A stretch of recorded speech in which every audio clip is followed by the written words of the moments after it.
हाँ तो दोस्तों, सबसे पहले आप लोगों को मेरा नमस्कार। तो हम लोग आज जो अध्याय पढ़ेंगे उसका नाम होगा प्रकाश का प्रवर्तन तथा अपवर्तन। इस अध्याय में सबसे पहले हम लोग शुरू करेंगे प्रकाश का प्रवर्तन। तो आइए हम लोग प्रकाश का प्रवर्तन की हेडिंग डाल लेते हैं। आप लोग भी अपनी नोटबुक में हेडिंग डाल लीजिए।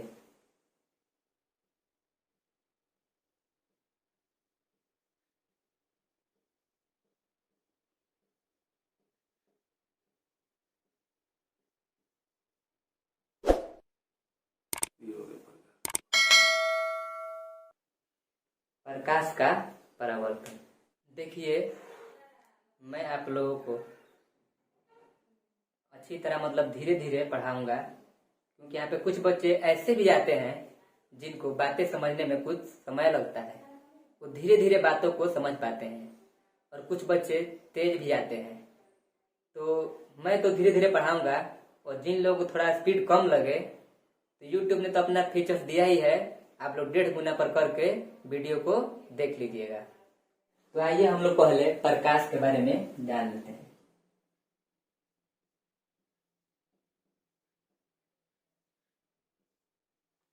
प्रकाश प्रकाश का हमारे जीवन में बहुत बड़ा योगदान है।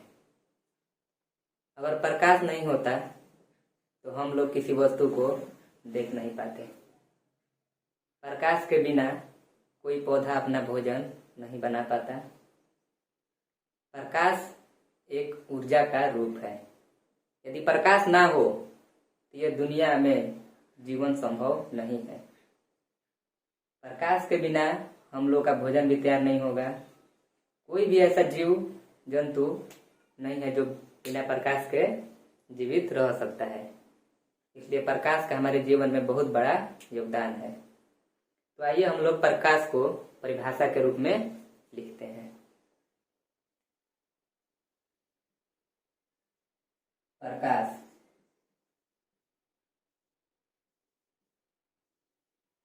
प्रकाश ऊर्जा का एक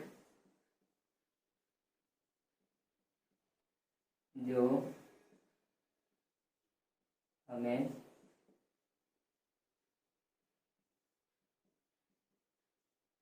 वस्तुओं को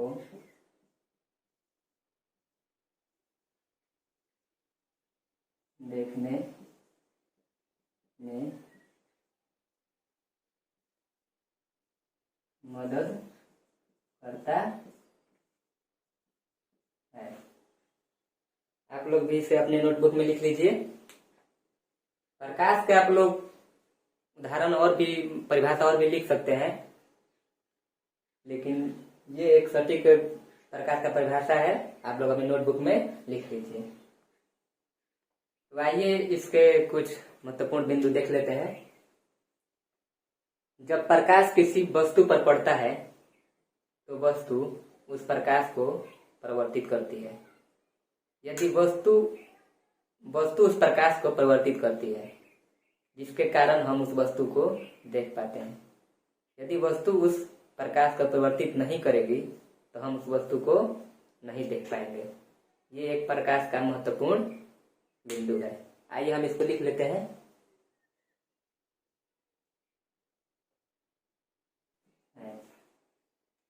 तो इस बिंदु में आप लोगों ने देखा कि अगर परावर्तन नहीं हो तो हम लोग किसी वस्तु को देख नहीं पाएंगे। अगर प्रकाश का परावर्तन नहीं हो तो हम लोग किसी वस्तु को देख नहीं पाएंगे। यहाँ पे आप लोगों ने देखा, जब प्रकाश किसी वस्तु पर पड़ता है तो वह वस्तु प्रकाश को परिवर्तित करती है। तो इस बिंदु से आप लोगों को तो ये बात समझ में आ गया होगा कि परावर्तन का एक बहुत बड़ा योगदान है किसी भी वस्तु पदार्थ को देखने में। तो आइए, इतना बात हो गया। अगर आप लोग लिखना तो चाहते हैं, लिखना जरूरी है। जब तक लिखेंगे नहीं नोटबुक में, आप लोग मेरी बातों को याद नहीं रख पाएंगे। कुछ समय के बाद आप लोग भूल जाएंगे। तो इसलिए मैं तो चाहता हूं कि आप लोग सभी बच्चे इसे अपनी नोटबुक में उतार लें। तो आप लोग सभी इसे नोट कीजिए। आइए अब हम लोग प्रकाश के प्रवर्तन के बारे में सीखते हैं। प्रकाश का परावर्तन, इसे इंग्लिश में कहते हैं रिफ्लेक्शन ऑफ लाइट, प्रकाश का परावर्तन। तो आइए इसकी परिभाषा हम लोग लिखते हैं। जब प्रकाश की किरणें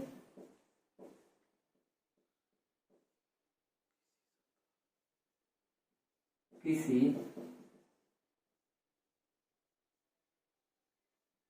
प्रकाश की किरणें किसी सतह से टकराकर लौटती है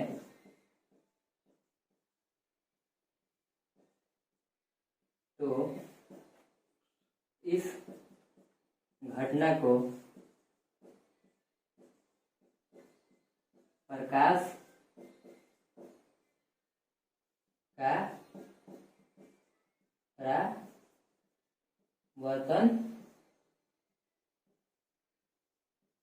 कहते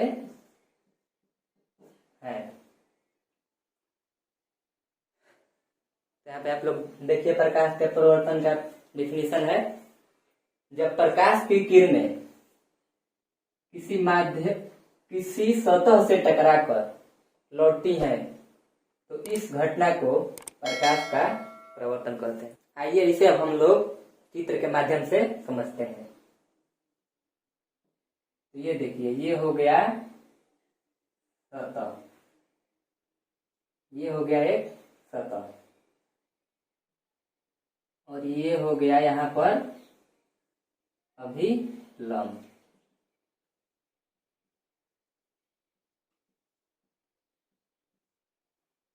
और इसको हम लोग बोलेंगे सतह। जब प्रकाश की किरणें किसी सतह से टकराकर, तो ये मान लीजिए प्रकाश की किरण है, इधर से प्रकाश की किरण आ रही है।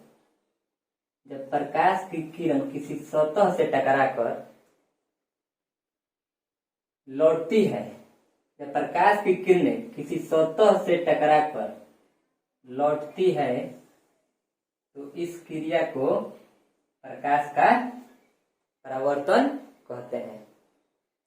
यहाँ पे देखिए, जो किरण सतह की तरफ आती है उसे कहते हैं आपतित किरण, आपतित किरण। और जो सतह से टकराने के बाद वापस जाती है उसे कहते हैं परावर्तित किरण।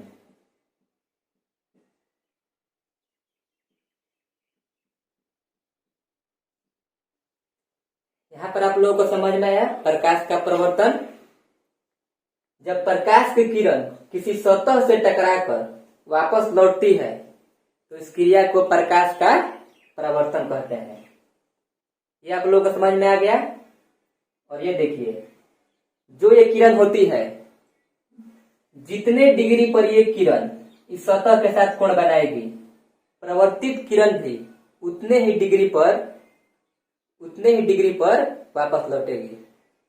समझ लीजिए, मान लीजिए कि इस अभिलंब के साथ ये अगर 30 डिग्री का कोण बना रही है किरण, तो जो परावर्तित किरण होगी वो भी इसके साथ 30 डिग्री का ही कोण बनाएगी। समझ लिया आप लोगों ने। अगर आपतित किरण अभिलंब के साथ 30 डिग्री का कोण बनाएगी तो परावर्तित किरण भी अभिलंब के साथ 30 डिग्री का ही कोण बनाएगी। मान लीजिए अगर ये 60 डिग्री कोण बनाएगी तो ये भी कितना बनाएगी? 60 डिग्री। समझ गए? तो एक बात आप लोगों को ध्यान रखना है। अगर आप लोग नोट में लिखना चाहते हैं तो लिख सकते हैं कि आपतित किरण अभिलंब के साथ जितना डिग्री का कोण बनाती है, परावर्तित किरण भी अभिलंब के साथ उतना डिग्री का ही कोण बनाती है। अब देखिए, अब हम लोग को प्रकाश के प्रवर्तन के दो नियम होते हैं। आइए हम लोग उसको लिखते हैं। आपतन कोण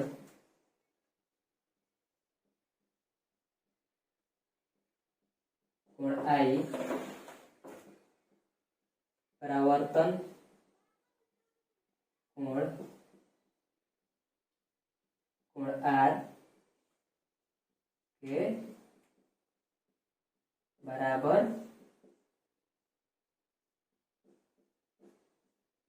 होता है। यहाँ लिख लेंगे कोण आई बराबर कोण आर।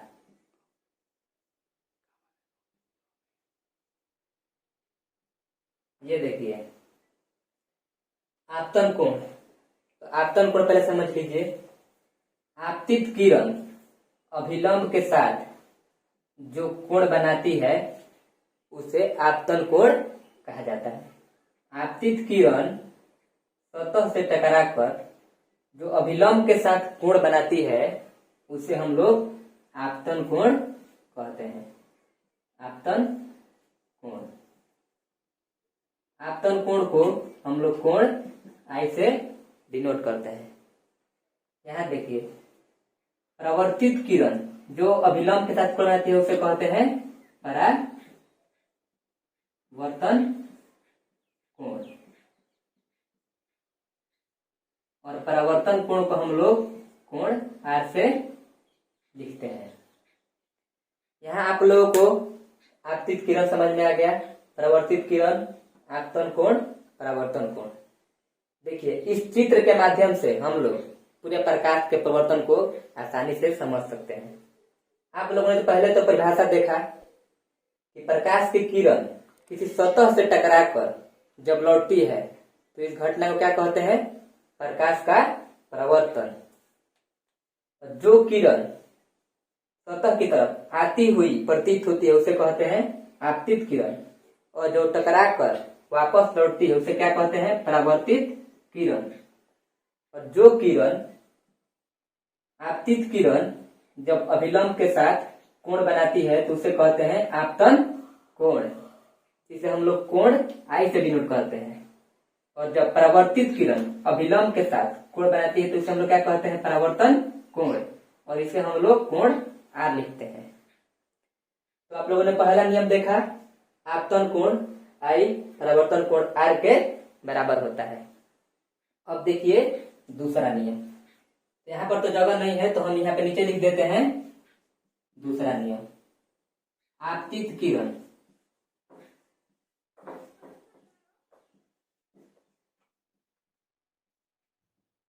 परावर्तित किरण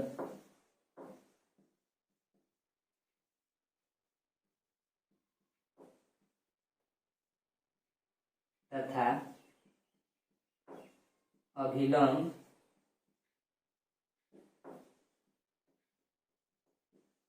तीनों एक ही तल में होते हैं। तो यहाँ पे देखिए आप लोग, जो आपतित किरण है, परावर्तित किरण तथा अभिलंब तीनों एक ही तल में होते हैं। यहाँ पे आप लोग को चित्र में साफ साफ दिखाई दे रहा है, जो आपतित किरण है, परावर्तित किरण है और अभिलंब तीनों एक ही तल में है। तो ये नियम आप लोग इस चित्र के माध्यम से बहुत ही आसानी से याद कर सकते हैं। हम चाहेंगे कि इस चित्र के माध्यम से ही आप लोग याद करें, जो कि आप लोगों को लंबे समय तक याद रहेगा। आइए कुछ बिंदु और भी जान लेते हैं। वैसे तो इस बिंदु का ज्यादा कोई उपयोग नहीं होता है, लेकिन बताना जरूरी है, जो कि छूट गया था।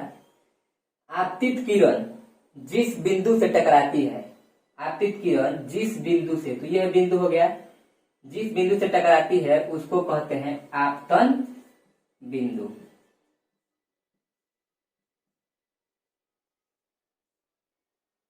आपतित किरण जिस बिंदु से टकराती है उसे कहते हैं आपतन बिंदु। और आपतित किरण जिस सतह से, ये पूरा सतह हो गया हम लोगों का, जिस सतह से टकराती है उसको हम लोग कहते हैं, लिख देते हैं परावर्तक सतह। तो ये दो बातें बतानी थी। तो आइए अब हम लोग प्रकाश के विवर्तन के बारे में जान लेते हैं। तो इसको हम मिटा देते हैं। प्रकाश का विवर्तन। आप लोग जानते हैं कि जो प्रकाश होता है अपारदर्शी माध्यम से नहीं गुजरता है। अपारदर्शी का मतलब होता है जिससे प्रकाश की किरणें पार नहीं कर सकती, उसे अपारदर्शी माध्यम कहते हैं। प्रकाश जो होता है अपारदर्शी माध्यमों से नहीं पार कर पाता है। तो प्रकाश के विवर्तन में क्या होता है ये समझ लीजिए। जब प्रकाश किसी सीधी रेखा में गमन करता है, जो बहुत ही छोटी वस्तुएं होती हैं, जो बहुत ही छोटी अपारदर्शी वस्तुएं होती हैं, प्रकाश उनके किनारों पर मुड़ा हुआ प्रतीत होता है। देखिए, मान लीजिए कि कोई वस्तु है, मान लीजिए कोई छोटी सी वस्तु है, आप लोग कुछ भी ले सकते हैं। मान लीजिए कि हम लोग ले लेते हैं एक, आप लोग एक ये ब्लेड ले लीजिए, जो ब्लेड ऐसे होता है, हम लोग को ब्लेड उतना बनाना नहीं आता है,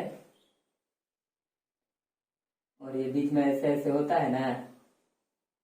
मान लीजिए ब्लेड ले लीजिए, आप लोग कभी घर पे करके देखिएगा भी तो आपको समझ में आएगा।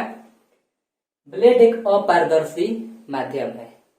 जब प्रकाश सीधी रेखा में गमन करता है तो प्रकाश इस ब्लेड से पार नहीं कर पाएगा, लेकिन आप लोग देखेंगे कि इसके किनारों पर प्रकाश मुड़ा हुआ प्रतीत होगा।